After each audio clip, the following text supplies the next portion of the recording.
Welcome to Audiorama on the Lectora. Make yourself comfortable and listen. Exploring the two faces of the mind. Embark on a profound exploration of the human mind with Prentice Mulford's timeless wisdom in The Two Faces of the Mind. Delve into the depths of consciousness as Mulford unravels the intricate workings of our thoughts, beliefs, and perceptions. In a fascinating journey towards self-knowledge and personal transformation, we are invited to explore the profound and often mysterious relationship between two fundamental aspects of our existence, the material mind and the spiritual mind. This exploration dives into the very heart of how we perceive and create our reality, revealing how every thought, every action, is a note in the symphony of our existence. We stand before a mirror that reflects the duality of our nature, challenging our perceptions of the power of thought and the influence of our beliefs on tangible reality. We are shown how our minds, often caught in the turbulence of day-to-day life, can be reoriented towards higher, more positive currents of energy. This leads us down a path where authenticity and genuine love are the pillars of relationship with self and others. It is revealed that true connections and success in life are not defined solely by blood ties or material achievements, but by a deeper affinity of thought and spirit. This approach challenges us to see beyond the veil of our daily routines, inviting us to question our beliefs and actions. We are encouraged to embrace a more deliberate and conscious life, where balance and harmony between our material and spiritual facets become the key to a fuller and more satisfying existence. The Two Faces of the Mind. Prentice Mulford. Every human being has a higher self and a lower self, a spiritual self that has been growing for centuries, and a bodily self that only represents a thing of yesterday. The higher self is full of ideas, suggestions, and aspirations, which it receives from the supreme power. The lower or animal self, on the other hand, considers all this wild and visionary. The higher self argues greater possibilities and power for us than men and women possess and enjoy today. The lower self says that we can only live and exist as men and women have lived and existed before us. The higher self longs to be free from the limitations, pains, and disabilities of the body. The lower self says that we were born for them, that we are predisposed to disease, that we were born to suffer and must suffer, just as so many people have lived before us. The higher self wants a standard of its own for right and wrong. The lower self says that we must accept a standard that others have created for us based on opinions, beliefs, and general and ingrained prejudices. Be true to yourself is an oft-repeated adage, but for both the higher self and the lower self.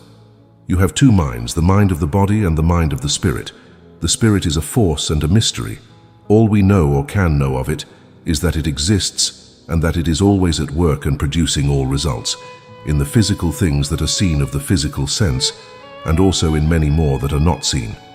What is seen of any object, whether it be a tree, an animal, or a stone, man only represents a part of that tree, animal, stone, or man. There is a force which for a time binds those objects together, the way you see them. That force is always acting on them, and to a greater or lesser degree builds the flower to full maturity. If that force ceases to act upon the flower or the tree, what we call decomposition takes place. The form of organized matter is constantly changing. An animal, a plant, or a human being does not have the same physical form this month or this year as it will have next month or next year. This force in constant action and in constant variation, which is behind all forms of matter and which, in a sense, creates them, we call it spirit. Seeing, reasoning, and judging life and things in the knowledge of this force produces what is called spiritual mind. We have, through knowledge, the wonderful power to use or direct this force. This occurs when we recognize it and know that it exists, and that it can bring us health, happiness, and eternal peace of mind. Composed as we are of this force, we are always attracting more of it to us, and making a greater presence of this force a part of our being. More and more knowledge must come. In the beginning, in our physical existences, we allow it to operate blindly. Then, we find ourselves in ignorance of that condition known as the material mind. But as the mind, through the growth or increase of this force, becomes more and more awakened, this question is asked: why is there so much pain, sorrow, and disappointment in physical life? Why do we seem to be born to suffer and decay? That question is the first cry that awakens the spiritual mind, and a serious question or demand for knowledge which must be answered in due time. The material mind is a part of yourself which has been appropriated and educated by the body. It is as if you teach a child that the wheels of a steamboat make the boat move and tell him nothing of the steam which gives the real power. Then the child is educated in that ignorance. If the wheels stopped moving, he would no longer look for the cause of their stopping, but would try to find where to repair them. In the same way, many now depend entirely on the repair of the physical body to ensure its healthy and vigorous movement, without ever dreaming that the imperfection lies in the real driving force, the mind. The bodily or material mind sees, thinks and judges entirely from the material or physical point of view. It sees in its own body what is in you. The spiritual mind sees the body as an instrument for the mind or the real self to use in dealing with material things. The material mind sees in the death of the body the end of all that is in you. The spiritual mind sees in the death of the body only the fall of the spirit of a worn-out instrument, but knows that it exists just as before, only invisible to the physical eye. The material mind of your physical strength, as coming entirely from your muscles and sinews, and not from a source outside your body, sees that power of persuasion as it might have with the tongue or the pen. It is the only power you have to deal with people and achieve results. The spiritual mind will realize in time that your thought influences people for or against your interests, even if your bodies are thousands of miles away. The material mind does not consider its thought as if it were an element as real as air or water. The spiritual mind knows that each of its 1,000 daily secret thoughts are real things acting in the minds of the people to whom they are sent. The spiritual mind knows that matter or the material is only an expression of the spirit, of the force that such matter is ever changing in accordance with the spirit, which is made or externalized in the form we call matter. Therefore, if the thought of health, strength and recovery is kept constant in the mind, such thought of health, strength and rejuvenation will express itself in the body itself. This causes maturity to never cease, vigor to never end, and the keenness of every physical sense to be ever increasing. The material mind considers matter, or what it knows in our physical senses, as the major part of what exists. The spiritual mind considers matter as the grossest and coarsest expression of spirit, and the smallest part of what really exists. The material mind is saddened to contemplate decay. The spiritual mind attaches little importance to decay, for it knows that the spirit or motive force of all things is only concerned with diminishing the dead body or the decayed tree. It knows that it will rebuild them as before, temporarily in another new physical form of life and beauty. The mind of the body thinks that its physical senses of seeing, hearing and feeling constitute all the senses it possesses. The higher mind or mind of the spirit knows that it possesses other senses which are akin to those of physical sight and hearing, but which are more powerful and more far-reaching. The mind of the body has been variously called material mind, mortal mind, and carnal mind. They all refer to the same mind, or in other words, the part of your real mind which has been educated in error by the body.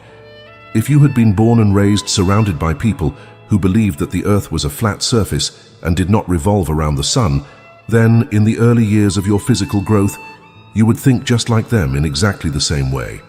In your early years, you absorb the thinking and belief of those closest to you who think that the body is all there is to them and judge everything by its physical interpretation. For them, this is caused by their material mind. The material mind sees what appears to it as depth, dissolution, and decay in the whole human organization, ignoring the fact that the true intelligent being just threw to that death an old and worn envelope. He thinks that decay and death are the last of all mankind. For this reason, he cannot help feeling all the dejection, sadness that follows from such an error, and that pervades much of human life today. One of the results of that melancholy born of despair is a reckless spirit, to obtain all possible gratifications and pleasures without regard to right and justice as long as the present body lasts. This is a great mistake, because every pleasure thus obtained cannot be lasting, and will bring 100 times more misery and disappointment. The spiritual mind teaches that pleasure is the great goal of existence, but points out ways and means to obtain lasting happiness different from those which come from the teaching of the material mind. The spiritual mind, or the mind open to the higher and new forces of life, teaches that there is a law which regulates the exercise of every physical sense. When we learn and follow this law, our gratifications and possessions are not sources of greater pain than happiness, as they are for so many people. Spiritual mind may be understood as a clearer mental vision of the things and forces which exist both in us and in the universe, and of which the race, for the most part, has been in total ignorance. We have now only a vision of these forces, and some are relatively clearer than others, but enough has been shown to convince some that the real and existing causes of the disease, pain and disappointment of mankind have not been seen at all in the past.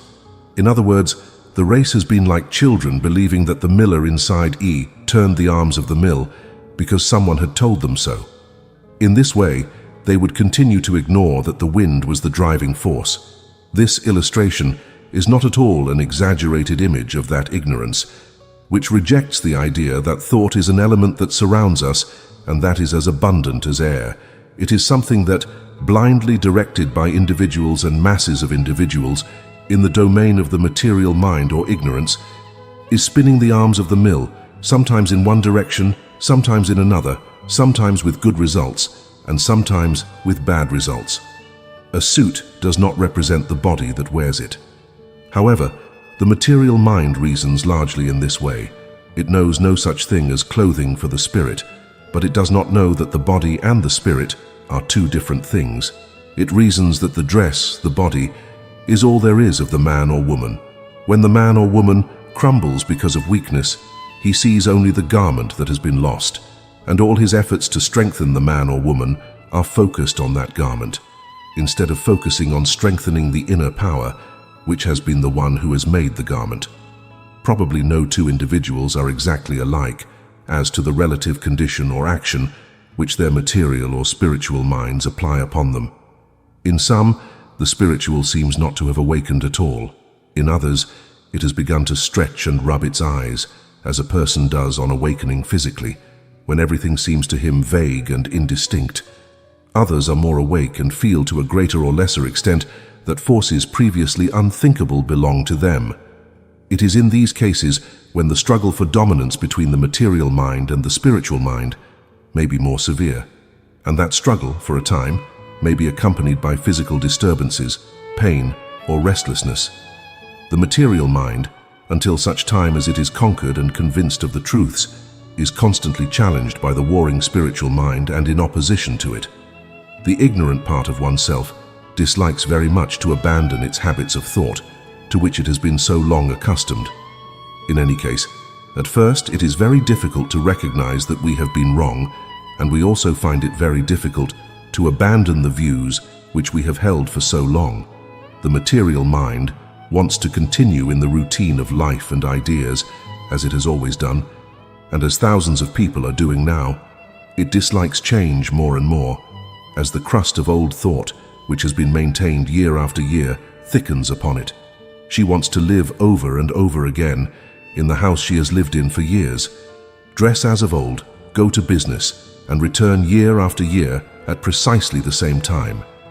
He rejects and despises, after a certain age, the idea of learning any new achievement, such as painting or music, whose greatest usefulness is to distract the mind, make it rest, and allow him to live in other aspects of being. All this apart from the pleasure it also provides, as the mind or spirit teach the body more and more skill and dexterity in the art it pursues.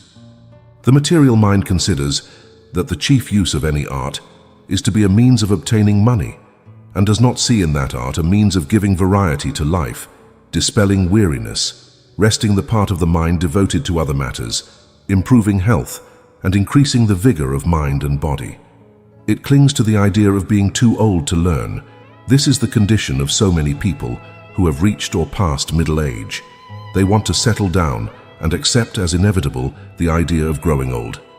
Their material minds tell them that their bodies must gradually weaken, shrink from the fullness and proportion of youth, decay, and finally die. Material minds say that this has always been so, and that, therefore, it must always remain so. They accept the idea completely. They say unconsciously that it must be so, representing the very power that makes it so. The material mind then sees that the body is always gradually decaying, though it dislikes the image, and pushes it away from its sight as far as possible. But the idea will reappear from time to time, as the death of its contemporaries suggests, and in doing so, they think that it must be so, and that this state of mind indicated by the word must you will inevitably bring about material results in decay.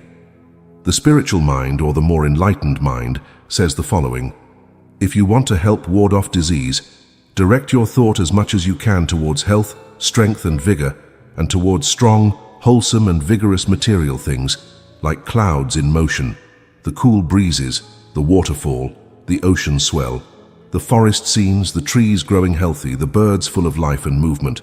For in doing this, you direct to yourself a real current, or this healthy, life-giving thought, which is suggested and attracted by the thought of such vigorous and strong material objects.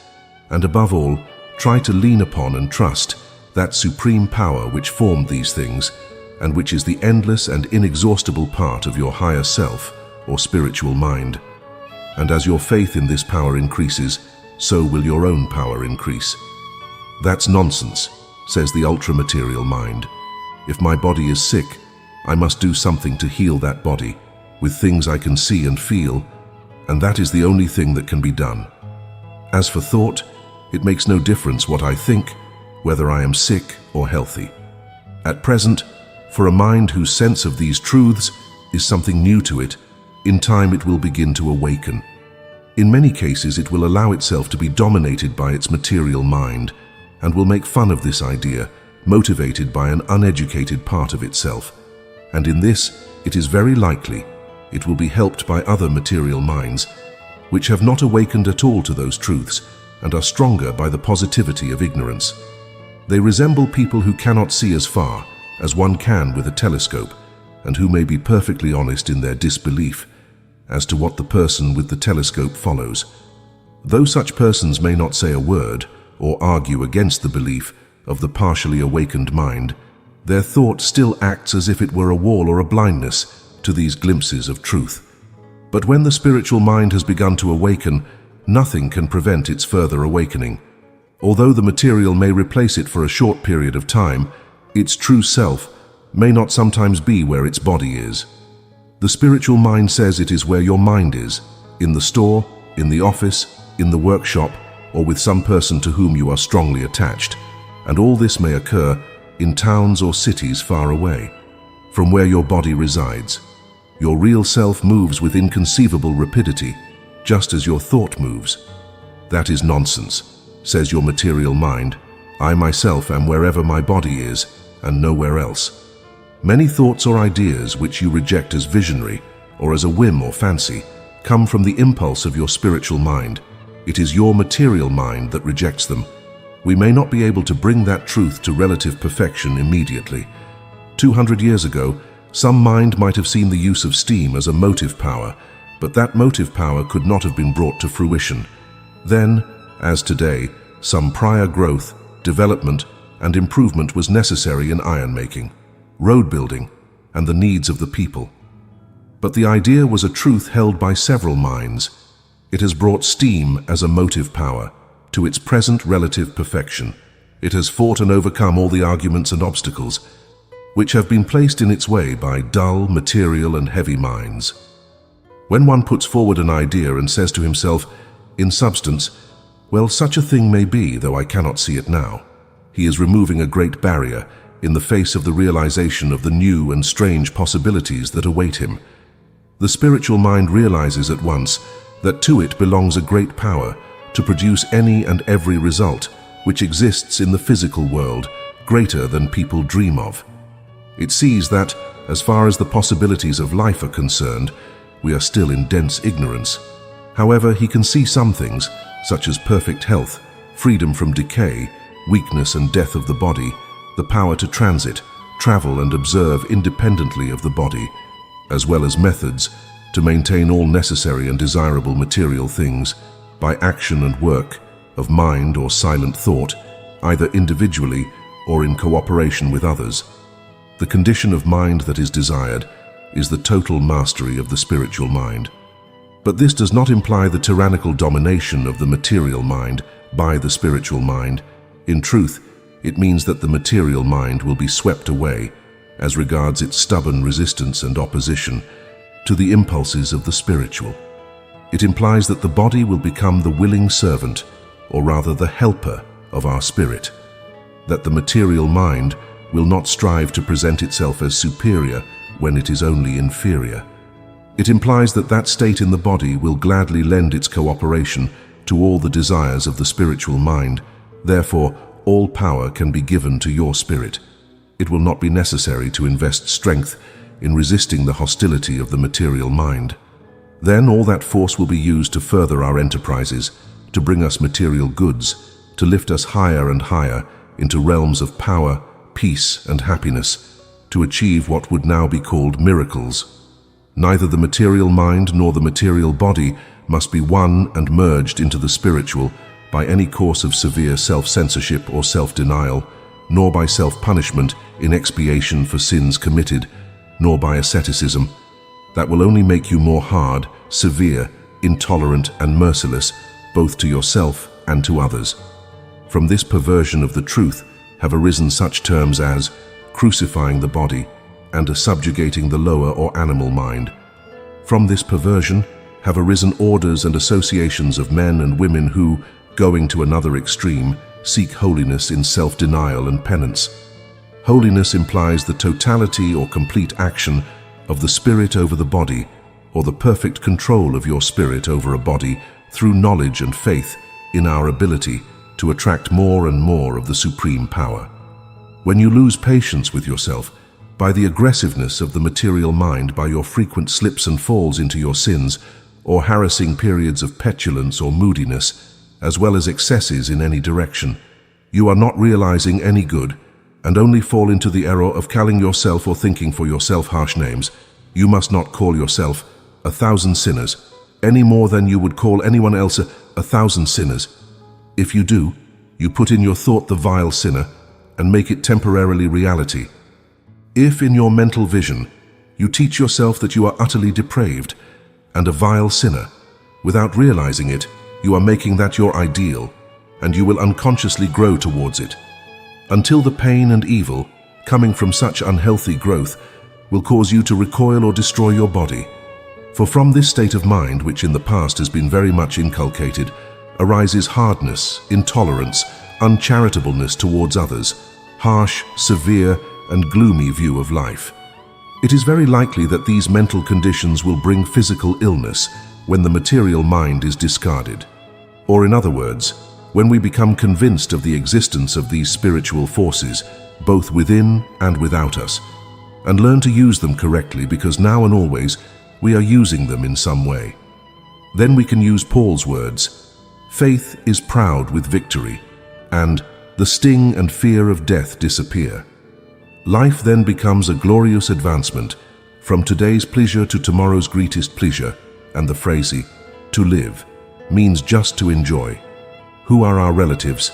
The man or woman who most resembles us in tastes, motives, and habits of thought, and to whom each of us is most attracted, may not be a brother, sister, cousin, or physical relative at all, but that person may mean to you a very close relative. Your brothers or sisters may not be anything like you in mind, tastes, or inclinations. You may hang out with them just because they are relatives, but if you did not know them as brothers, sisters, or other relatives, or if you saw elsewhere their exact counterparts in character, you may not like them at all. Physical or blood kinship has very little relation to mental or actual kinship. It is possible that a brother, a sister, a father, or a mother are very closely related to each other in thought and sympathy. It is also possible that a father, a mother, a brother, or a sister are very distant in thought and sympathy, and live in a realm or atmosphere of thought very different from yours. You cannot live healthily or comfortably if the atmosphere of thought of the people with whom you live a literal emanation from them, is not similar to your own. The physical relationship may or may not provide you with that atmosphere. If a worker, whose thought goes little beyond food, drink, or the daily routine of work, is forced to live exclusively with a company of artists and philosophers, and he can see none of his own class and order of thought, the spirit of that man will in time become depressed and his health will suffer. The same law operates when the higher mind is forced into constant association with the lower. That may be its position among the physical relatives. Children live, thrive, and are stimulated by the atmosphere of thought emanating from their playmates. If they are completely separated from that association, they will collapse. When you were a child, you lived in this atmosphere of childhood, that is, you lived in the spiritual relationship of childhood, and you surrounded yourself with the thought connected with play. You received it, and you also gave it to your playmates. Perhaps you wonder now why you cannot awaken the old feeling and rejoicing, which comes from the associations of childhood or youth. It is because your spirit requires another food or atmosphere of thought, which only another, probably higher, mental order can give it. If he received it, time would pass as quickly and pleasantly as it did with the associates of his former physical existence. Those who can provide it are your real relations, but that relation cannot exist unless you can provide the same quality of thought in return. The real or spiritual relations of many tradesmen, mechanics, and other trades are their fellow tradesmen, mechanics, or similar occupations. They prove it by their lives. They feel more at home with those whose activity is similar to their own than in the places they may call home, to which they resort to eat, sleep, and spend often a tedious Sunday. But they long for the coming of Monday and the more pleasant life of the market stall and the store. For in these places are their real relatives, and literally they are being guided and stimulated by the atmosphere of thought, provided by these relatives, which they also receive in turn. Every mental order or quality of thought must have an association with a corresponding mental order and quality of thought, or else it will suffer. But kinship has little to do with the suffering of such an order of thought. There is a great deal of unconscious tyranny which is exercised through the ties of physical relationship. Children often, as they grow up, place in their minds mothers or fathers in an atmosphere and method of life to which they may or may not belong. Then thought is rarely, if ever, expressed in substance, and mother is getting too old to wear bright colors. She should dress more discreetly. It is ridiculous for mother, if she is a widow, to marry again. In that feeling come in sometimes very hard money reasons. Mother, of course, does not want to enter into our life more cheerful, to stay at home and take care of the children, or it's time for father to retire from business, or father's idea to remarry is ridiculous. No force is more subtle in its operation, nor more powerful in obtaining results, for good or ill, than the constant flow of thought from one or more minds combined that is directed towards a person in order to obtain some desired result. And whether this is done intelligently and consciously or blindly, the force works for the same result. Now, a continuous stream of this kind of thought, possibly coming from 3 or 4 minds, to which the mother contributed to provide new bodies, and continuously directed to the mother, it is a very powerful force to direct it and keep it exactly where the children find it most convenient to have it. The whole current of conventional thought flows as an aid in this direction. The mother says in this tacit sense that she must, of course, grow old, gradually withdraw from a more active and cheerful life, and retire also to a corner of the house, to associate with other stagnant and decadent parents, and be useful as a general senior nurse in times of sickness or other family emergency. Through action upon them, many mothers cease to have any privilege as individuals and finally do exactly what their children desire. Possibly here it may be remarked or thought, but should not my mother go to another near relative with my worries and trials and receive her help as I have always been in the habit of doing? Should not those of my own family, above all others, help me in time of need? Indeed, the mother or any of her physical relatives are delighted and willing to do so. It certainly happens so if such service from a relative comes directly from the heart and is not driven by sentiment. which sometimes take as this form of unspoken expression. I suppose I must do it because it is my brother, my son or other physical relative who asks me to do it. Many are the services that are demanded unconsciously. In these cases, burdens are heaped upon relatives simply because they are relatives. Favors are demanded in money, in the endorsement of bills to some extent, for the sympathy of relatives. Support, food, lodging and sustenance are expected from relatives when they cannot be obtained elsewhere. Hospitality is expected from relatives. When to expect hospitality is to make such training the result of a demand. Gifts are expected from relatives. When expecting a gift is more like extortion. Real gifts are always surprises. No one expects a surprise because the expectation destroys it. Relatives visit and camp in other relatives' homes just because they are relatives, and it is always thought of grudgingly and grumpily when relatives use each other's homes with the intention of saving on hotel bills.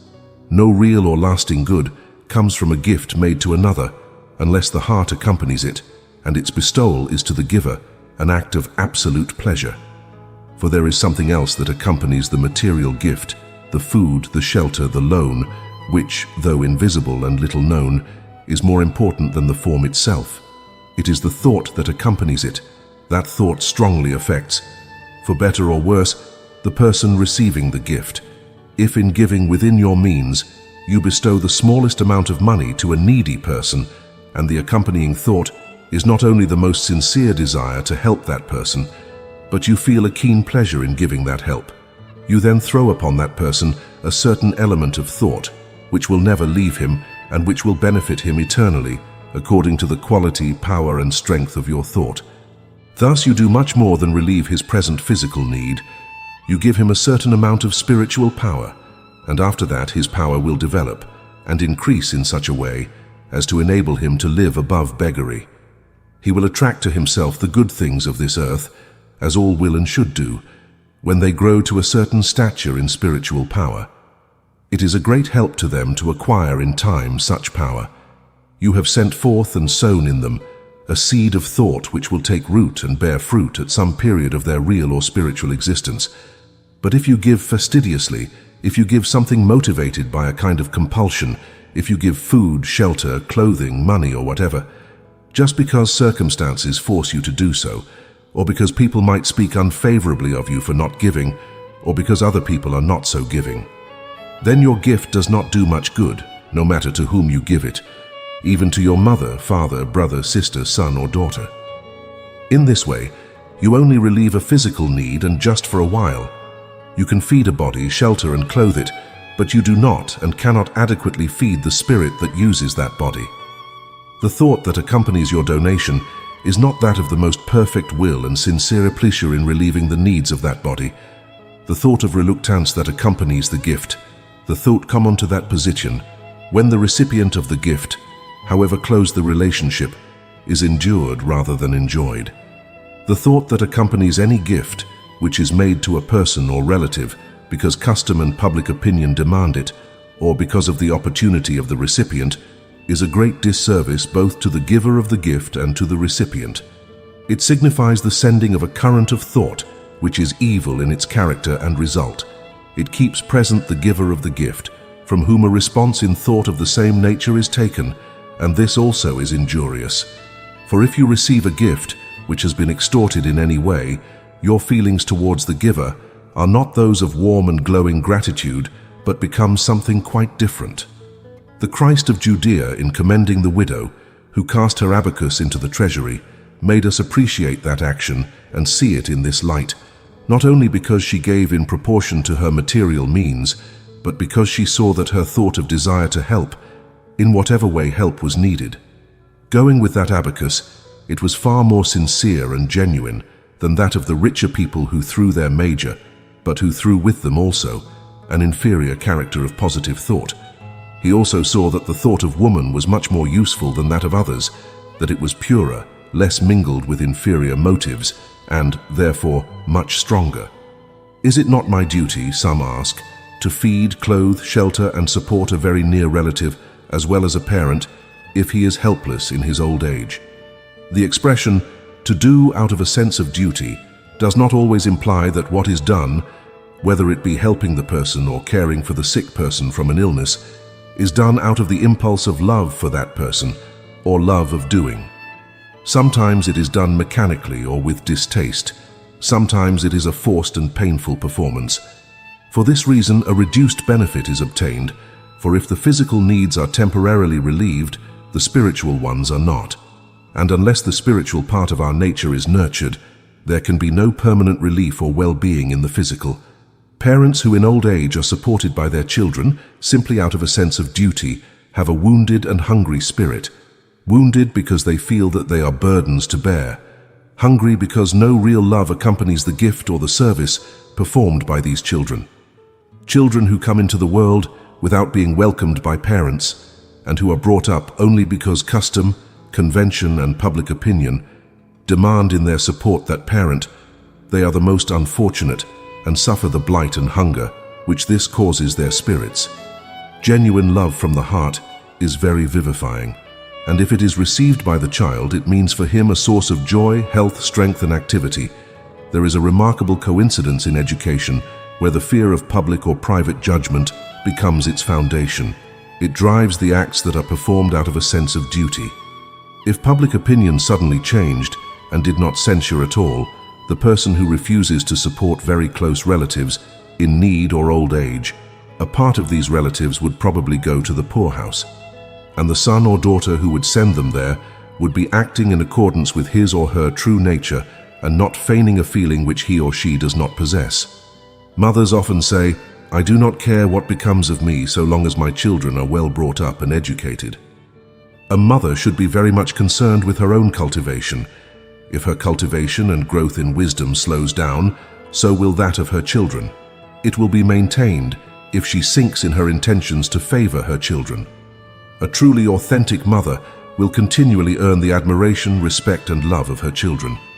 Such admiration and respect can only be instilled by a woman who knows the world, who has a position and a place in it, and who is always advancing towards a more dominant place and position. Admiration and respect on the part of the children cannot be imposed by that mother who withdraws to a corner of the house, who becomes a mixture of sickly, superior, and governess, who neglects her dress and personal appearance. That mother who teaches her children that she is at their disposal and at their use in all family emergencies, whether real or fictitious. For this very reason, many mothers are ignored, despised, and ridiculed by their older children. If mothers sink in this way, as they falsely imagine to benefit their children, they pay a terrible penalty in the future. If you allow your will to be constantly dominated by another, if you give up your own preferences and inclinations and become only the echo of another, if you live only as others wish, then you will lose more and more for this existence the power of self-assertion. You will absorb so much of the mind and thought of others as to become part of that mind and thus act in accordance even with their silent will and unspoken desire. You will weaken and sink in desperate servitude. You will lose more and more the physical and mental power to do anything. You will become the nuisance in the chimney corner, the senile parent, the helpless old man or woman who is endured rather than loved. This, in many cases, has been the effect of the minds of the adult children on the parents. It is the silent force of those minds continually working on the parents that helps to break him or her physically.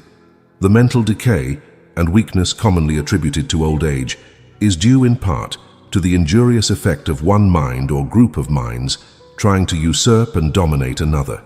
This evil is done unconsciously. The son wishes to manage the farm. His will may be strong and he gains power step by step. He claims as rights what at first he took only with the permission of the father, as if they were privileges. He advances little by little, getting his way in all things, whether big or small. Perhaps helped by other children who use their silent force in the same direction, and this can be a combined force almost impossible for a person to resist if he is continually exposed to it. A constant and incessant pressure, all in the same direction, acts day and night, and does so in the most effective way. For the parent, exposed to it, is totally ignorant of such a force and of its operation upon him. He weakens, becomes inert, and lacks his former vigor, so he thinks it is due to approaching old age. I knew a man over 70 who was as healthy, active and vigorous of mind and body as one of 40. He had organized and built a large business. His children got it into their heads that the time had come for their father to retire from the business. From then on, the spoken and unspoken thought that the children transmitted to him month after month was the desire and the demand that he retire from the business. Confirming his situation to a friend, he said, "Why should I retire from work? I live in it. I like it, and, as far as I can see, I am capable of handling it well." But the persistent demand and the force exerted upon him by these enemies of his own blood and home were too great for him to resist. He withdrew, and the sons and daughters were satisfied. Suddenly, the father began to decline in health and lived about 2 years longer. One of his last remarks was, "My children have killed me. Should I not love my children above all else?" He wonders. The term should does not apply to the nature of love. Love goes where it wants and to whom it wants, and where it is attracted. You cannot be forced to love anything or anyone. There have been parents who had true love for their children, and children who did not have true love for their parents. You can't blame either party. They lacked the capacity to love. They were born with that lack. They can no more be censured for that lack than a person can be censured for being born blind or crippled. Some parents believe that they love their children, but in reality they do not. A parent who loses patience and hits his child does not really love him. It would be better to say that he loves to hit or tyrannize him. Discipline in the family is necessary, but no healthy and loving government is administered on the basis of anger. Parents sometimes interfere and seriously affect the future of a child, opposing his wishes in the choice of a profession. The parent may be prejudiced against certain paths in life, and the child may wish to follow one of those paths. However, he encounters bitter and inflexible opposition from his own parent. There is no reasoning, discussion, or advice in the matter, nothing but a stern and positive no. Such feelings and acts are not motivated by parental love of the child, but by parental love of their own opinion and tyranny. Parents sometimes forget that once the child comes out of the absolute physical and mental helplessness of infancy, it is becoming more and more an individual. As an individual, he may show decided tastes, preferences, and inclinations in some direction. No parent or person can break or alter these tastes and preferences.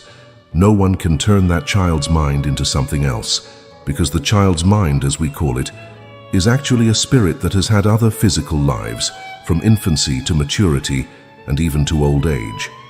When he comes into possession of his new body and acquires relative control over it, he will begin to act like the man or woman which he was in his previous life. He may be a man or a woman closely related to the father or barely related, but in either case, the parent is dealing with an individual who is growing more and more in tastes, preferences, and character traits which belong to him and are part of him. These must have expression and will have it in the mind or in the spirit if they are allowed physically. If the child always longs to go to the sea and the parent forbids it, the child will be at sea in his mind, and if so in the mind, it is far better that his body should follow. There is only harm when the mind and body do not work together in correspondence. If the mother refuses to allow the child to go to sea because she fears what dangers there may be, then she is loving her own fears and her own way more than her child. Parents sometimes usurp a complete tyranny, not only over the child's body but also over his mind. The child's tastes, inclinations, tendencies, and preferences are of no consequence if the child wants to be a sailor and the parent wants him to be something else. The parent may insist that he be he, but he will only get that the child will respond to the group of mediocrity which is present in all the trades of the earth, and mediocrity means the mechanical exercise of any activity in which there is no lively interest. Moreover, when a body is compelled to do one thing or to live in a certain way, the mind longs to live in another way. A force is set in motion which, in many cases, separates mind and body. Sometimes parents grieve over the loss of a child when they are responsible for the death of the child's body. For this cause, how long should the control of the parents continue over the child, or rather over a spirit, for whom they have been agents to provide a new body? It is unreasonable to say that this control should not continue after this body, emerging from the helplessness of infancy, has acquired such control of its organization that it enables it to meet all physical demands and needs, to go further and give food, clothing, shelter, and sustenance to a person is to do him a great injustice, even cruelty. In doing so, you do not give exercise to those faculties which must be used to cope successfully with the world. You make children less fit to be self-sufficient and to earn a living for themselves. You teach them to lie in a soft, luxurious bed when they should be out in the world exercising and strengthening their faculties, both of mind and body. Parents sometimes make themselves unjustly responsible and inflict unnecessary mental suffering on themselves for the mistakes and tendencies of their children. A son or daughter takes a wrong course, or rather, let us put it thus, a course in which evil is more prominent or more opposed to conventional ideas of right than other habits more tolerated and considered respectable. But these habits may be the subtle and, for the most part, unknown sources of evils as great as those condemned by society. A child becomes fond of drink or bad company and ends by committing a crime. Parents condemn themselves for not having taken more care of their child. They can accuse themselves of having been, by their negligence, the main responsible for the misdeeds of their child.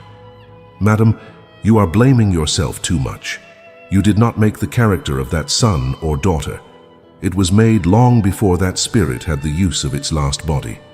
The traits and imperfections, which were very prominent in his last existence, will appear in the next one.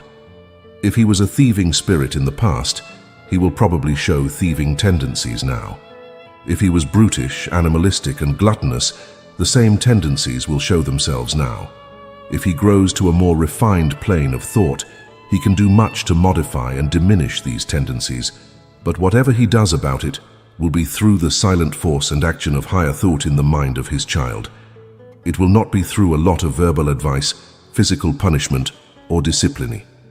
By the way a mind manifests itself, as it enters into a new physical experience, any imperfection belonging to it must appear, be the object of action, and engender pain and punishment of some kind. And so it will be, until the spirit sees clearly how, through its mistakes, it draws these punishments upon itself. These lessons can only be learned when that person has full freedom from parental control to live as he pleases. Such a life can be controlled for a time and made to live outwardly as he pleases, but that outward life is only a facade if the mind is filled with inferior tastes and inclinations. As soon as he lives them, that person will learn the true law, which inflicts penalties and punishments for breaking its immutable rules, and he will know for the first time the happiness that comes from living according to its rules. That is what every spirit must do for himself. A parent may mold a false character for a child, may teach indirectly, through the effect of his own mental condition, by operating on the child, how to pretend what the world calls goodness, just as he may also appear in his outward conduct, what he is not at all in his secret tendency and inclination. In short, being a hypocrite, no person is really reformed by another, in the sense in which this term is sometimes used. Reformation must come from within. It must be self-sufficient. It must depend entirely upon the presence or influence of another.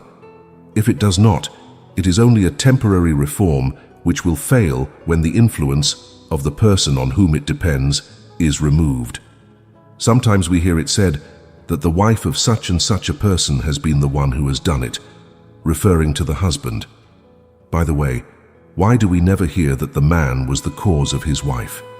A man may be prevented from intemperance, or he may be continually forced to face the world through the influence and mental power of his wife.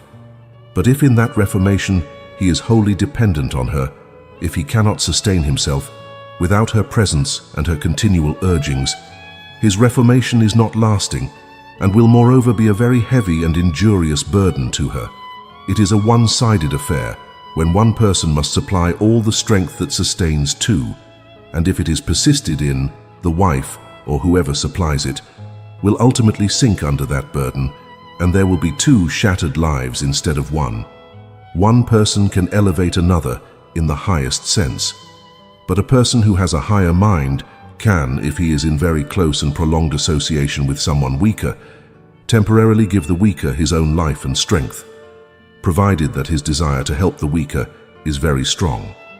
If it is the husband who receives from the wife and is so dependent on her, then he represents no character of his own. He represents and is temporarily clothed with the character of his wife, or as much of it as he can appropriate to himself. If she dies or departs from him, then he relapses and sinks into his true self, unless he is resolved to be self-sufficient and to develop strength from himself instead of using it from someone else. If she continues to supply him, he will only be sustaining his temporary character, which cannot be maintained when his source of supply is removed, and then it will be exhausted over time. Parents unconsciously teach their children to lean on them, to depend on them too long for moral support. The result of this mistake is that the father's life is lengthened by carrying such a heavy burden, and the son ceases to feel true love for his father. You can sympathize with what is decrepit, weak, and broken, but you cannot love. Love is based on admiration, and admiration is not compelled by decay. The tendency called instinct, which impels the mother bird to take her young out of the nest as soon as they are strong enough to fly, and the animal to cease nursing her young to let them wander away and wander on their own, is based on natural and divine laws. We may say that it is the custom of brutes, and that, therefore, it is brutal. But it would be a kindness to the bird, encourage the brood to stay in the nest, where it could not gain strength, and when a few weeks bring storms, it will also come with severity of winter, which even the parent bird itself cannot stand. In addition, the mother, whether bird, animal, or human mother, needs, after periods of bringing their young into the world and raise them, a season of complete rest and recuperation. And the duration of such a season of rest should be commensurate with the complexity of the organization and strength spent during these periods. The parent should be free from all the demands of the child. Birds and animals, in their natural or wild life, take these periods of rest, but thousands of human mothers are never free from the demands of their children until, exhausted, they fall into the grave. They should be as free with respect to their children as they were in their childhood and before they became mothers. Motherhood is a very necessary and indispensable phase of existence to mature and develop qualities, but it should not follow an experience and stop there forever. Life in its most perfected state will be full of alterations. It is not a pothole into which if you peak once you must travel continuously. If human children, they remain with the mother years after they have reached what might be called a responsible age. If they look to her for help, advice, sympathy, and assistance, if the mother allows herself to become the support pole of the family, she may also be repeating the one-sided business in which she supplies too much strength to others and receives none in return. She may be practicing a kind of false and harmful motherhood because she is demanded, begged, or dragged. She may be depriving herself of the new life that awaits her when the offspring has grown up and its wings are self-sufficient. She is contributing to the offspring, turning her into a weak, meaningless old woman. Perhaps it would be remarked that if her suggestion were followed to the letter, the streets would be full of children driven from their homes by their parents and unable to support themselves. Such would be the case. I advocate here that the example given by the bird and the beast should not be followed literally. It would be a great injustice. No custom, when it has been followed for centuries, even if based on error, can suddenly be changed without disturbance, injustice, and error. However, it is worth our while to study this principle which we find in nature, from the tree which casts adrift the ripe acorn to the bird or animal which casts the relatively ripe young. Neither the acorn, nor the honey, nor the bird, nor the animal, when they are shed, ever cease to suck, nor ever return to the parent in search of power of self-sufficiency. Such power in these cases is only given by the parent until the new organization is strong enough to absorb and appropriate the elements around it, to absorb from the earth and the sun, or from meat or grain, the food necessary for its sustenance. Are not our streets full of adult children who are unable to support themselves? Are there not thousands who leave the home of their parents, unable to support themselves, and who throughout their lives are unable to feed, clothe, and shelter themselves? except by long hours of drudgery at lower wages. Is it not this life of drudgery which wears them out and puts them prematurely out of action? Are there not thousands of daughters all over the country who are going to become spinsters, and whose fathers will not, if they would, allow them to go out into the world and take their chances?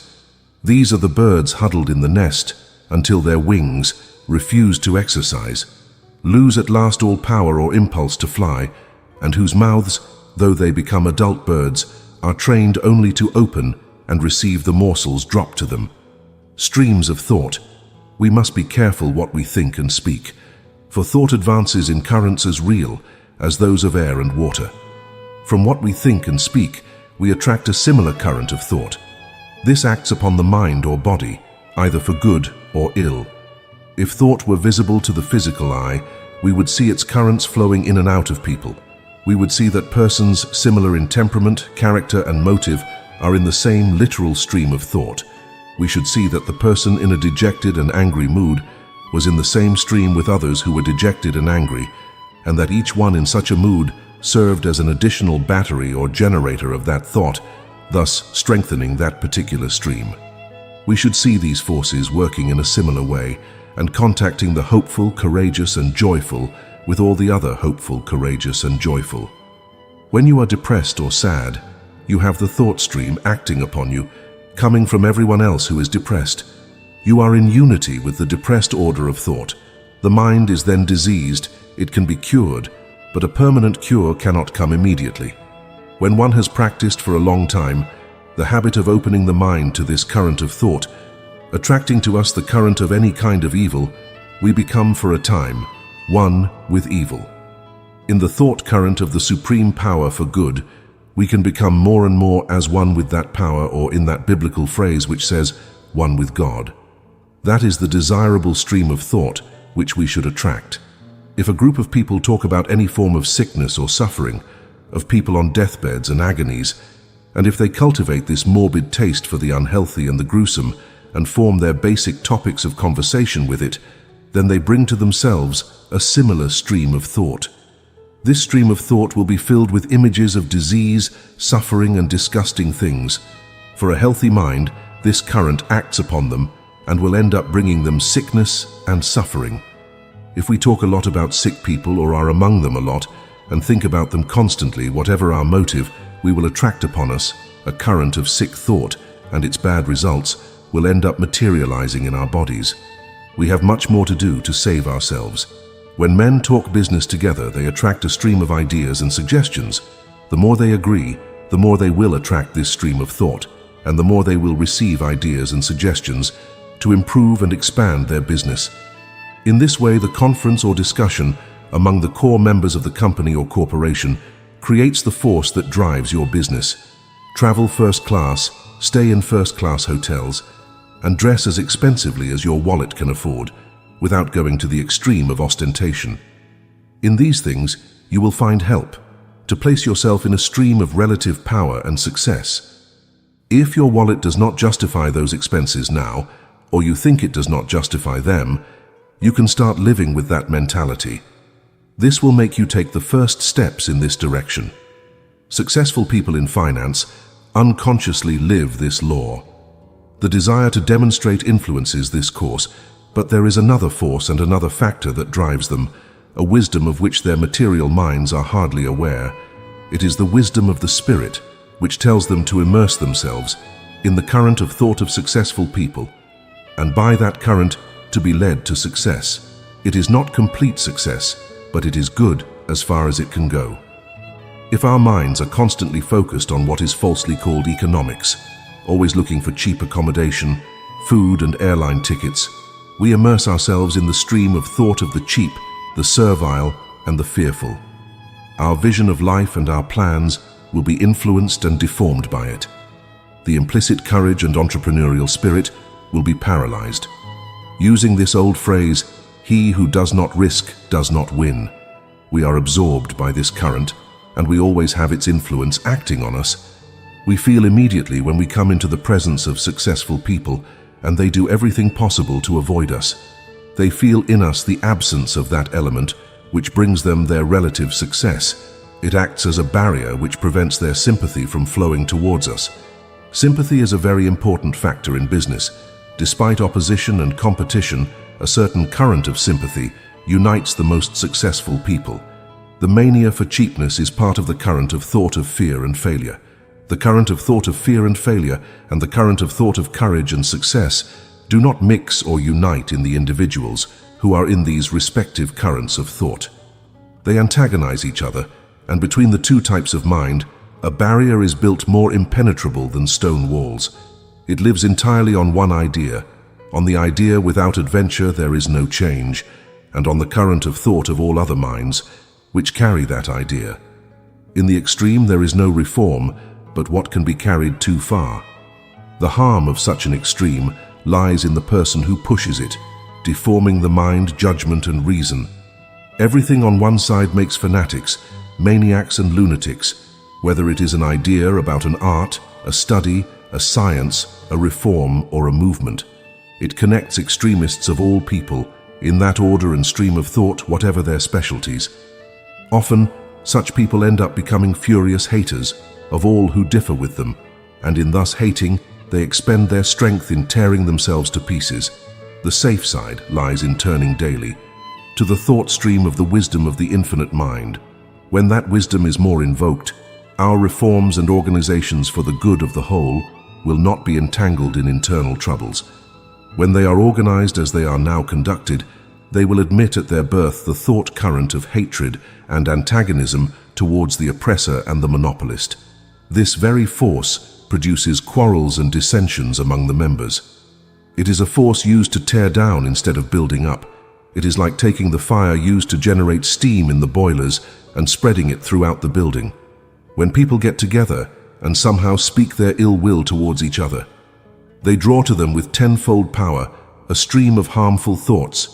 For if more minds unite in any purpose, the more power they will attract to carry out that purpose. The current of thought attracted by the chronic complainers, the impatient and the scandalous, will harm their bodies. For every thought that is held in the mind is what most materializes in the body. If we are always thinking and talking about the imperfections of people, we are attracting to us that current of thought, and therefore incorporating in us those same imperfections. We have said in previous books that talking creates strength, and that the more people talk in sympathy, the greater the volume and strength of the current of thought generated and attracted, for better or for worse. A group of gossips, who can never put their heads together without bringing out the faults of the absent, are unconsciously working a law with terrible results for themselves. The gossip is fascinating, the scandal is stimulating, and the review of the faults of our friends, neighbors, or enemies is almost equal to that produced by champagne.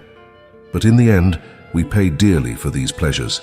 If only two persons would meet at regular intervals and talk about health, strength, and vigor of body and mind, opening at the same time their minds, to receive from the Supreme the best idea as to the ways and means of securing these blessings, they would attract to themselves a current of thought of that idea.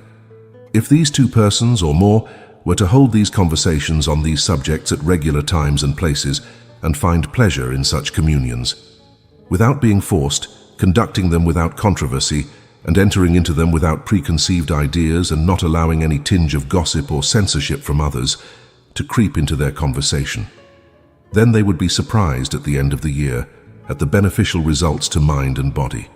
For by doing this and joining with a silent demand to the Supreme for the best idea, they would draw to themselves a stream of golden life force.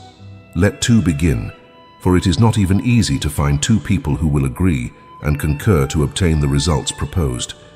The desire for such meetings must be spontaneous, and any other motive will exclude the highest current of thought for good.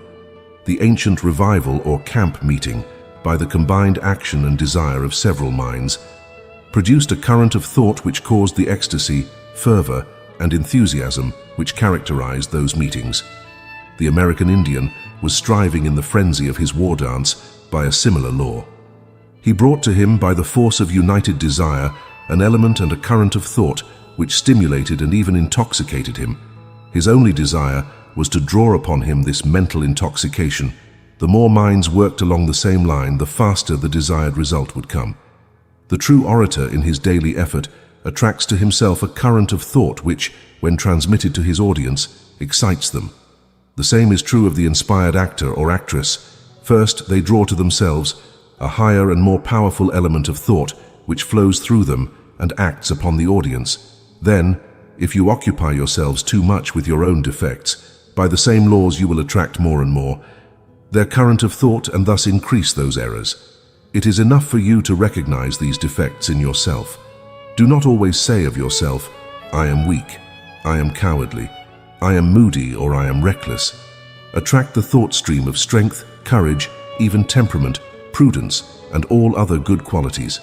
Keep the image of these qualities in your mind and make them a part of yourself.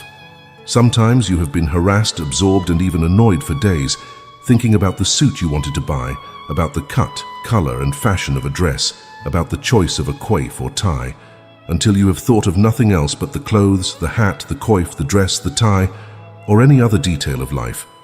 You may not have been able to make up your mind about what to buy, and then, possibly, you've been carried away mentally by the waves of indecision for days. You've gotten into the train of thought of thousands of other minds who are continually in this state of mind. The surest way for a young woman to become ugly is to be discontented, moody, and angry, complaining and envying others.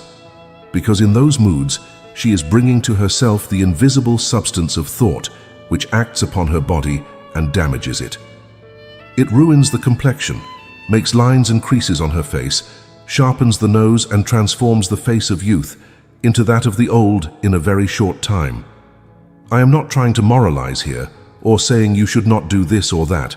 It is simply cause and result. If you put your face in the fire, it will be scarred and disfigured because of an element acting on it. If you put your mind in the fire of ill will, envy, or jealousy, it will also be scarred, baked, and disfigured because of an element as real as fire. Although in this case invisible, it also acts on it. All bad and imperfect things, such as unpleasant character traits in others, unpleasant things to hear or look at, should be put away from our mind as soon as possible.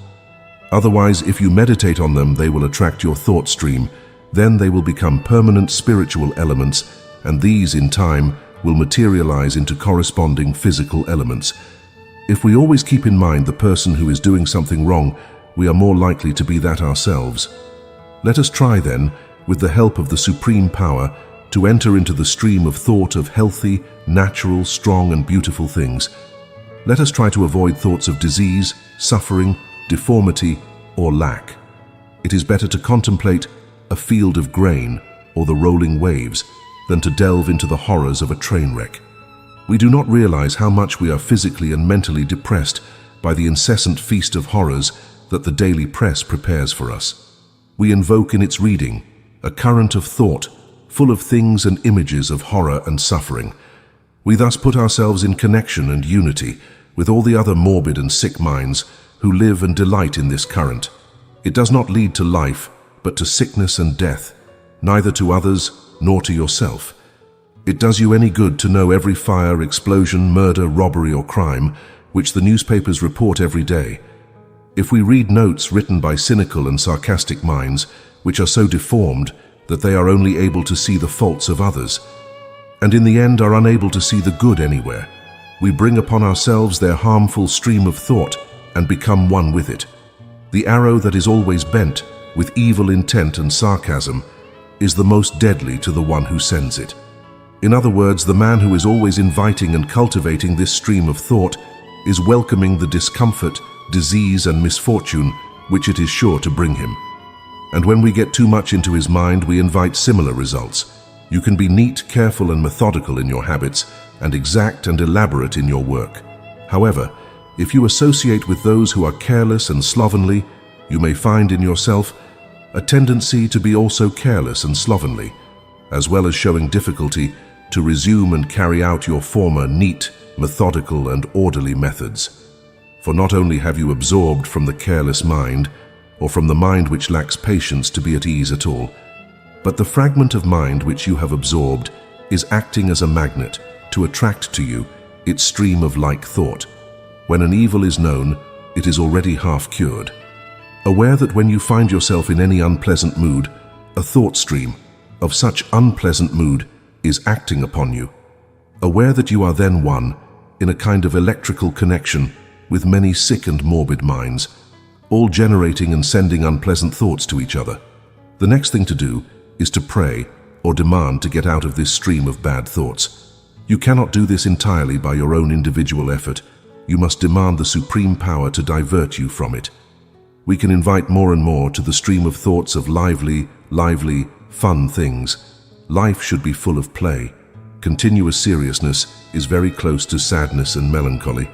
Thousands of people live too much in the stream of thought of seriousness. Rare are the faces that wear a smiling expression. Some never smile. Others have forgotten how to smile. And in fact, it hurts them to smile or to see others smile. Sickness and disease feed on an increasingly fresh activity. Because of the serious mood, the habit continually reinforces the sad ability to dwell on the disease, which at first may be a trifle. People get so much into this current that it manufactures pitiful diseases from some insignificant irritation in some part of the body. Many material things serve to divert a current of thought that acts unpleasantly on you. You must have daily a set of unpleasant symptoms. They may seem to come as attached to the daily routine of life, the breakfast table, the furniture, the conversation, and even the people around you seem to remember them. Traveling sometimes banishes them completely. The sight of a different environment diverts that particular train of thought. Material remedies may temporarily have the same result. The same is true of any sudden change of life or occupation. But all these are secondary aids to the supreme power. The thought current of fear is found everywhere. All mankind fears something. Sickness, death, loss of fortune, loss of friends, or anything else. Everyone has his favorite fear. It extends to the most trivial details of life. The streets are full of people who, if they fear nothing else, fear not getting on a train or the next car. The more sensitive you are to the impression of thought, the more susceptible you are to being affected by this thought current of fear, until your spirit, by constant demand of the Supreme Spirit, builds for you an armor of positive thought which denies it access. You can begin this construction by saying each time you are affected in the above manner or in any unpleasant way, I refuse to accept this thought and the mental condition which it has brought me and which affects my body. Begin then to divert the current of the bad thought. Everyone has some favorite fear, some disease he may never have suffered from, but he has always had something he fears to lose. Some trifle, even if it is only a word, a phrase uttered by someone else, instantly brings that favorite fear to mind. Owing to long habit, the mind instantly returns to that fear, opens itself to it, and the whole thought, volume and current rushes and acts upon it. It acts and vibrates in that particular chord of its nature, which for years has sounded its favorite weakness. Then, somehow, the body is affected in an unpleasant way. There are thousands of different symptoms. The body may become weak and shaky. There may be loss of appetite, tremors, dry tongue, bad taste in the mouth, weakness in the joints, drowsiness, difficulty concentrating the mind on its affairs, and many other unpleasant sensations. These symptoms are usually classified as malaria. In a sense, the name is correct. Only in many of these cases, it is a bad atmosphere or current of thought which is acting upon our mind instead of the supposed bad material atmosphere, no doubt. An atmosphere filled with vegetable or animal rot will affect many people. However, some live for years in the midst of stagnant puddles and swamps and never have discomfort. Others, away from such places in dry highlands, do have them. They have adopted a stream of fear thinking. Place yourself in a house where there has been some recent fright or panic, even if you know nothing about it. The day before you felt good and strong. You wake up in the morning, and soon all this chain of unpleasant sensations affects you because the house or place is saturated with current of fear thought. Place some kind of fear in the city, town or country related to some deadly epidemic or great calamity will make many sensitive people who probably had no fear to that epidemic or calamity will be affected by it.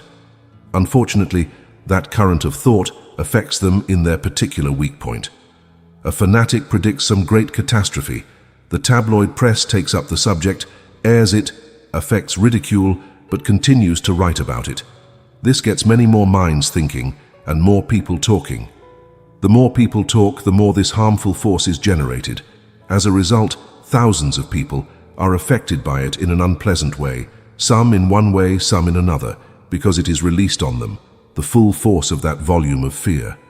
Some die directly without knowing the cause, open their mind to it, inhabit it in secret, do not oppose any thought of resistance until, at last, the spirit, unable to bear any longer such a burden, ends by breaking the link that binds it to the body. The more impressive the thought about you, the more likely it is to affect you. But you can train your mind to close this thought. You can train it gradually to close tightly that door of weakness and keep open only that of strength. You can do this by cultivating the state of mind to attract to you and maintain the state of mind and the current of thought, which comes from God or from the supreme power for good. The impression, ability, or capacity to receive thought is a source of strength or weakness. The fine, sensitive, and highly developed minds of today often carry the weaker bodies because through ignorance they are always inviting some of the currents of evil without any knowledge of their existence or of the means to get rid of them. They are ignorantly courting or exposing themselves to those thoughts. Inadequate individual association is an important source of such expression. The finer female organization has greater sensitiveness to every shade and ray of thought about her, whether good or bad. Men absorbed in their business generate for a time a certain positivity which drives away the current of fear, but this positivity may not always last. Women, because of this, often suffer 1,000 times more in the privacy of their homes than men are aware of. The average man defines it as the way of woman and wonders why she is so full of nervousness, vapors, notions, and ill health. When you trust the infinite mind to take you out of all these organisms for disease, that mind will somehow bring in many material aids with which to give you support. That mind will suggest medicines, foods, environments, and changes, not only to help you temporarily, but permanently, so that when you heal forever. A joyful, prosperous, and hopeful mind, and no mind is joyful, hopeful, and prosperous, without being closer to infinity than a depressed, sour, and gloomy one. Whether it be your doctor's mind or your friend's mind, it will help you out of the stream of harmful thoughts. Consider that mind as a help from infinity, but do not place all your trust in that individual.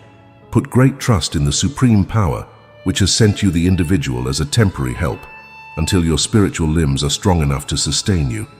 The more you enter into the stream of thought that comes from the infinite mind, becoming more and more a part of that mind, in exactly the same way that you can become a part of any low, morbid, and unhealthy mental vein, the faster you will refresh and renew yourself physically and mentally as you open yourself to that current. You continually become a renewed being. Changes for the better appear more and more quickly. Your power increases to achieve results.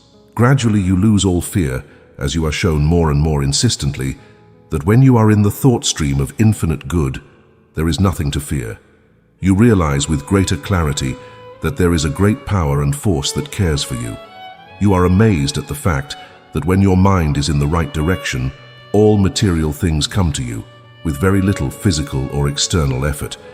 You will then be amazed that man is constantly striving, killing himself, when by this excessive effort he actually takes away from himself the round good of health, happiness, and material prosperity. Altogether you will see, in this demand for the highest good, that you find yourselves growing in a greater power than you ever dreamed of. You will realize that the real life, which is destined for the awakened few now and for the many in the future, is a dazzling dream. A permanent realization that to exist is a bliss, a serenity and contentment without despondency, a transaction from pleasure to pleasure and from the great to the greatest. As you enter more and more into the stream of infinite mind, you discover that no strenuous work is required of you, but that when you engage with confidence in this stream and let it carry you wherever it will, all that is necessary will come to you. When one enters into the right current of thought, one may experience for a time a greater physical and mental discomfort. This is because the new element acting in you makes you more sensitive to the presence of evil. The new is expelling the old. The new current of thought seeks and detects every little error in your mind, which previously went unnoticed, and repels it. This causes a struggle, and the mind and body are for a time unpleasantly affected by it. It is like cleaning a house, a process which usually involves a good deal of dust and disturbance. The new spirit you call is cleaning your spiritual house. There is no limit to the power of the thought stream you can draw to you, nor is there any limit to the things the individual can do through it in the future. Some people will attract to themselves thoughts of such high quality that they will achieve what some would call miracles. The secret of what is called magic lies in this ability of the human mind to attract an ever-increasing stream of thought in fineness of quality and power. A way to cultivate courage, and courage means the same thing. Presence of mind implies mastery of mind. Cowardice and lack of mental control mean more or less the same thing. Cowardice has its origin in haste, the habit of haste or lack of repose. All degrees of success are based on mental or physical courage, while all degrees of failure are based on timidity. You can cultivate courage and increase it in every minute and hour of the day. You can have the satisfaction of knowing that in everything you do you have accomplished two things, by doing the thing itself and by the way you do it. Eternally add to yourself another atom of the quality of value. You can do this by cultivating deliberation. Deliberation in speaking, in walking, in writing, in eating. Deliberation in everything. There is always a little fear when you are in a hurry. When you rush to get to the train, you are afraid of being left behind, and with that comes fear of other possibilities. When one rushes to get to a party or to a meeting with a person, he fears some evil or harm that will prevent him from arriving on time. This habit of thought can grow to the point of permeating a person's mind at all times and places, causing a fear of loss when there is absolutely no loss to suffer. For example, a person may rush to catch a streetcar and act and feel as if there will be a great loss. If he does not get on that particular car when there may be another one nearby, or at most, it will take 2 or 3 minutes of waiting. However, the fear of waiting those 3 minutes grows until it becomes a mountain and becomes an unpleasant possibility. By simple habit, a similar condition of haste may characterize that person's walking, eating, and writing. In short, it will affect everything he does, and for the same reason. It will become increasingly difficult for that person to act with coolness and deliberation. The quality of mind or emotion which underlies all this hurried mental condition and the consequent hurried act is fear. Fear, in reality, is the name given to the lack of power to control our minds, or in other words, to control the type of thought which we think or emit. It is this kind of unconscious mental training, which is very common, that engenders a permanent condition of the mind more prone to great and small panics at the slightest trivial interruption or disappointment. It causes disappointments when they are not necessary. It is the ever-open wedge, which lets in more and more the thought stream of fear. For if you cultivate fear of one thing, you are cultivating and increasing the fear response in all things. If you sit in fear for half an hour thinking that the carriage will not call you in time to get to the boat or train, it is much more likely that you will fall prey to a series of small panics at any insignificant event or obstacle occurring on that particular journey. Thus, this mental habit enters and is cultivated in the doing of the so-called little things. You are writing, sewing, or doing some work that interests you intensely and in which you do not like to be interrupted. If you are sewing and you pick up the scissors that have fallen on the floor, you do so in a momentarily impatient mood and with a spasmodic action. Your mind, as the phrase goes, is on its work, and you do not take it away from it as you pick up the scissors. You mentally try to continue with your work and pick up the scissors at the same time. You make the movement of taking them, but the muscles and the action of the body are momentarily unpleasant and annoying because you refuse for a second to put in this act the force that it demands. When you unconsciously refuse to do it, any act becomes annoying and unpleasant because there is not enough strength to perform it easily. To do it with a weak body implies a greater effort.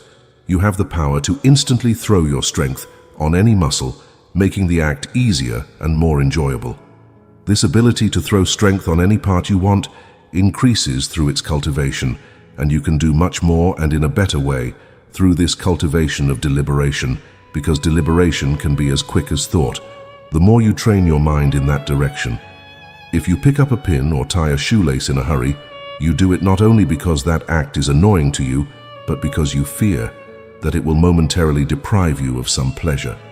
There you have opened your mind again to the current of thought of fear, the fear of losing something. The cultivation of courage begins with the cultivation of deliberation in these small acts. Deliberation and courage are intimately related to fear and haste.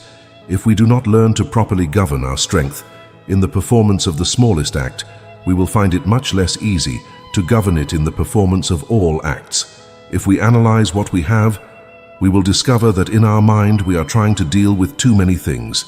Now there is only a relatively small amount to deal with in any transaction or in the performance of anything, and we only have to take one step at a time. We have to put the necessary force and nothing else into that one step. When we have taken it, we can take the next one. The more we train our mind to concentrate on a single step, the more we increase the ability to send all our force in a given direction at a time. This force extends and must be used in the so-called most insignificant details of daily life. In this way, deliberation and deliberate action become habitual, and in a sense, we are unconscious of doing them deliberately. Just as after a long training in the opposite and incorrect direction, we are unconscious of putting the mental frame in a hurry. Shyness is often the result of contemplating too many difficulties or terrors at once. In material reality, we only have to face one. If we turn to what we have, which may be an unpleasant interview with a hard, irascible, overbearing person, we are apt to occupy our mind with the whole interview, putting ourselves in the middle of it and projecting it on the mind as something necessarily weak or unpleasant. We may have thought about it this morning as we were getting dressed, but what we were supposed to do was get dressed. Dressing would be a necessary step for the interview, as would choosing appropriate attire. Possibly this occupied our thoughts as we ate, but what was incumbent upon us was to eat and get as much pleasure out of the meal as possible. That was another step. The more restful our eating, the more vigorous our taste, and the more strength the food gave to our body. Possibly the dread of this interview took hold of us as we walked to the place designated for it, but walking was our thing, as it was also to get as much pleasure as possible from this activity. That was another step. Pleasure is the sure result of putting thought and force into the thing we are doing now, and pain of some kind, whether in the present or in the future, is the sure result of sending thought and force away from the act to be performed at this moment. When we dress, eat, walk, or do anything with our mind set on something else, we are making the present act troublesome. We are training ourselves to make every act annoying and unpleasant. We are making the thing feared a certainty, because what we put into thought as something unpleasant is a real thing, a reality. The longer we keep exposing it, the more force we add to it, and the more likely it will become a reality in the physical world. To achieve what we all want and seek, which in reality is happiness, we need to have perfect control of our mind and thought at all times and places. One of the most important and necessary means to achieve it lies in this discipline in relation to the so-called small or trivial things. Just as the discipline and movement of an army begins with the training of the legs and arms of the soldiers.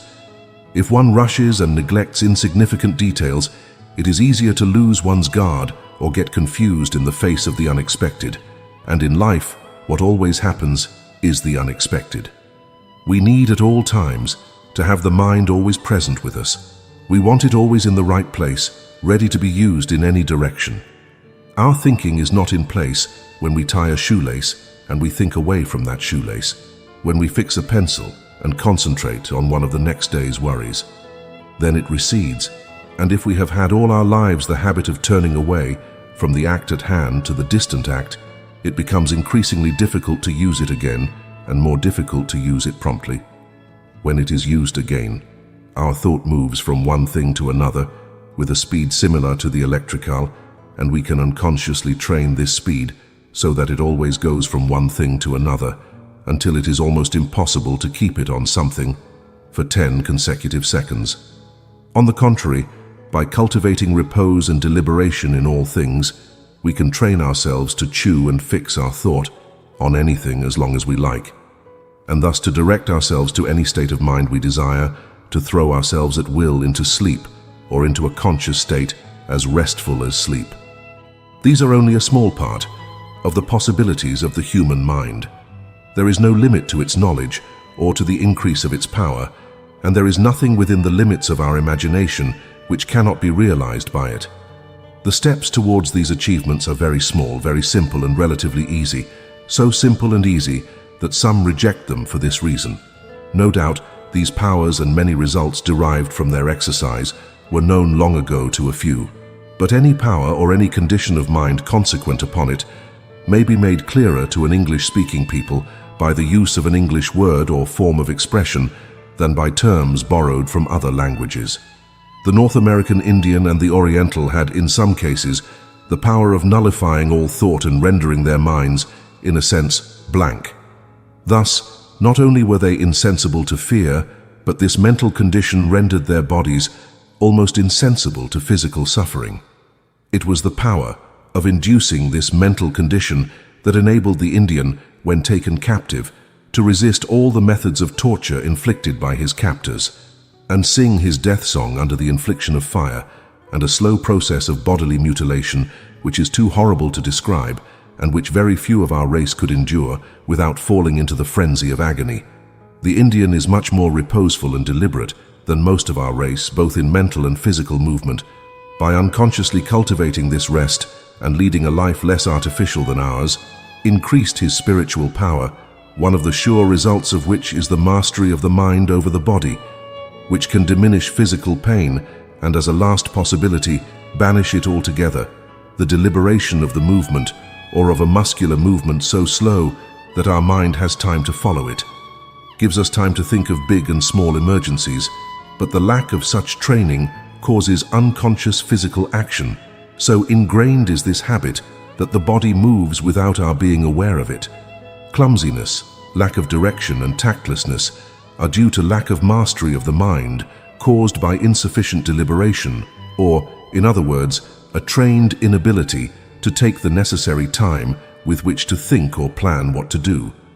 The person who is terrified when the ship seems to be in sudden danger runs all over the deck without any purpose, and this physical action relates exactly to the lifelong condition of his mind, whose thought has always gone from one thing to another.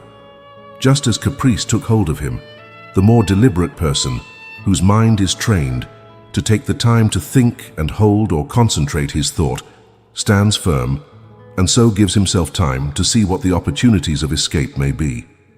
These two people would pick up a pin in a very different way, and with a very different mental action and method.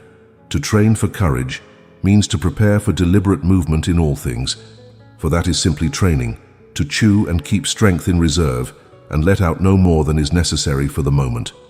No mental quality is so necessary for success as courage, and by courage I mean not only that connected with acting, but the courage to think about everyday matters. Thousands of people do not dare to think of taking a step which involves an outlay of money higher than the average of their expenses. They are horrified at the mention of such a large sum. They do not dare, out of sheer fear, to consider the idea for the time necessary to familiarize themselves with it. Now, if they would invest in this mental action, and instead of yielding immediately to this fear, out of lifelong habit, would take the necessary time to let the thought settle in their mind instead of expelling it. As the days go by, they would come up with ideas concerning the means to cope with the additional expense and thus obtain a larger sum of money in the same time it took them to make the small sum. For example, you say the following to the woman who goes out to wash for the day and has never done anything else. "Madam, why don't you set up a laundry? You can make a lot more money doing it." "Set up a laundromat. Where is the money going to come from to set up that laundromat?" is her response. In this case, the woman, instead of accepting your idea, immediately panics at what seems to be the immense sum needed, and following the same style of irrational, rash and panic-stricken thinking, They set up in a moment an opposition to your answer. They only dare to think of working for a day's wages, as those who hire them call it. And thousands of people, for this reason, do not dare to think or find it unpleasant to enter into some wider, more responsible and more profitable sphere of business, because they immediately lump all their possible difficulties into one mass and, out of mere habit, look only to that horrible and imaginary group. But the most determined woman hears your proposal and considers it for a while. She asks herself, why don't I go and set up a laundry? Other people have done it and succeeded. Live in the idea, talk to others about it, and learn how they got started. The longer she stays in this line of thinking, the more clearly she sees the ways and means by which other people have started. Finally, the idea grows so much in her that she takes some step towards that end and then another, and so by degrees she drifts towards the business. A person is cool and composed in the face of any great danger because he has the power of keeping his mind on what he must do at that instant. Cowardice has no such power and may see in his mind not only the source of danger, but a score of possible results, which may not happen to him. In battle, a man may attend to his duty in a vivid and by no means pleasant state of mind, while he sees men beaten and mangled around him. But the strength or thought which he can bring to the performance of his duty is greater than that which comes from comprehending all the slaughter around him, and so he commands and keeps his body at its respective post. The man who runs, or who would run if he had the opportunity, can fix his mind no more than on the fearful possibilities of the moment. In the so-called insignificant act of threading a needle with a pin or opening a door, I do not hold that all one's strength or thought should be put into the act, but only enough to perform it well while the rest is held in reserve. In essence, it is the same as when lifting a weight. One does not attempt to expend more strength to lift 1 pound than to lift 50 pounds. However, you expend much more force in the act of threading a pin if your mind is occupied with something else, because then you are trying to do 2 things at the same time. Remember that everything that is done with the mind is equivalent to the same force that is done with the body, so that if in the morning while lying in bed you think fearfully about the breakfasts to be prepared or the rooms to be swept, as far as the expenditure of strength is concerned, you will be doing those acts at that moment, while lying on your back, investing enough strength to perform any act, capacity that will gradually grow in you as you become familiar with this idea and establish your desire and demand upon it. You cultivate and continually increase the desirable state of mind which, in everyday language, is known as having your genius. This means, in other words, to have always, no matter what you are doing, your mental eyes open in all directions. And although outwardly you may seem attentive and engaged in an act, your mind or spirit, like a watchful sentinel, is continually on the lookout to give you notice, in the fraction of an instant, of all that is going on around you, and also to teach you how to deal with any event. This is the characteristic of courage, tact, and guidance, for it was this electric vigilance and alertness of mind which gave an American officer during the Revolution, who suddenly found himself facing a British regiment in the confusion of battle. Deliberation led him to ask the following question: "What troops are these?" "The Scot Royal," was the answer. That man had a trained mind to give himself time to think on an occasion. Mrs. Farren, the celebrated English actress, discovered when her role required her to hem a handkerchief that the props manager had forgotten to place the needle and the handkerchief thread. Without a moment's hesitation, she sat down and imitated so naturally the movements and manner of sewing of a lady that most of her audience never suspected the omission. This act implied composure, coolness, deliberation, presence of mind, and courage. It did not employ all these terms in a state of mind similar to a normally hurried and nervous woman. She could not have done it. And I believe that when Mrs. Farren saw fit to thread a pin, she did so in a much more deliberate manner than would a man or woman who live habitually hurried and nervous. Cultivate deliberate action and movement in all things, and you will lay the solid foundation of courage, whether moral or physical. But deliberate action does not always imply slowness. Just as thought moves with electric quickness, so it can move the body when occasion requires.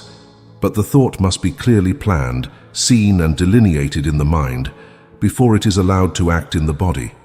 Thus it is seen or planned, and thus acts the use of the muscles in the rapid thrust and parry of the skilled fencer, and similarly with the professional dancer. In fact, so it works in all higher relationships, whether of a painter, musician, or other artist.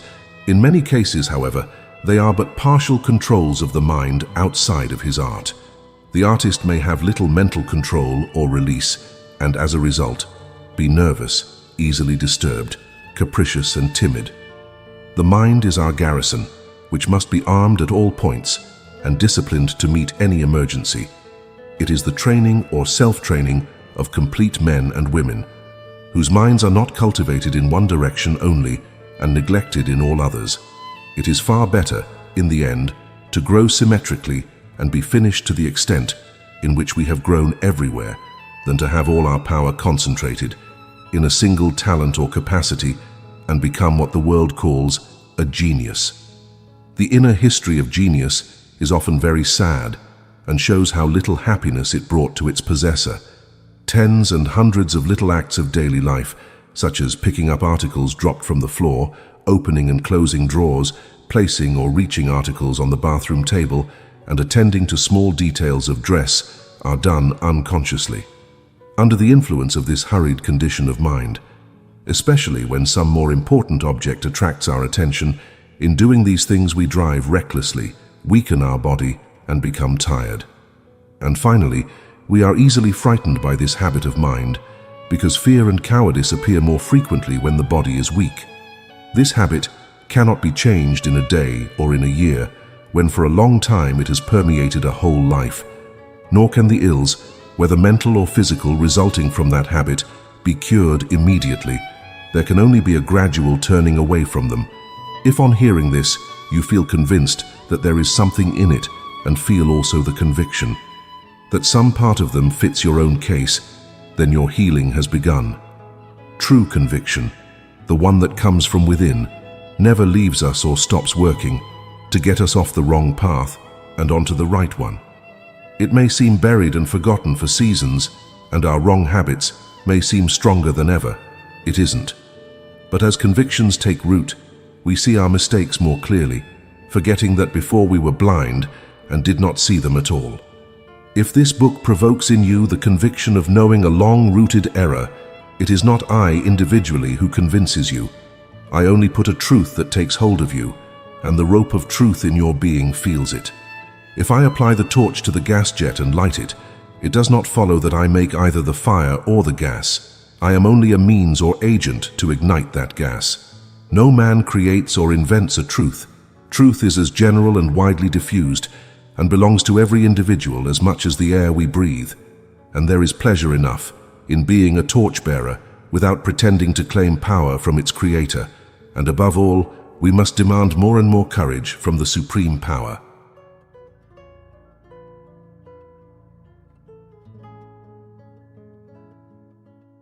Welcome to Audiorama on the Lectura. Make yourself comfortable and listen. Exploring the two faces of the mind. Embark on a profound exploration of the human mind with Prentice Mulford's timeless wisdom in The Two Faces of the Mind. Delve into the depths of consciousness as Mulford unravels the intricate workings of our thoughts, beliefs, and perceptions.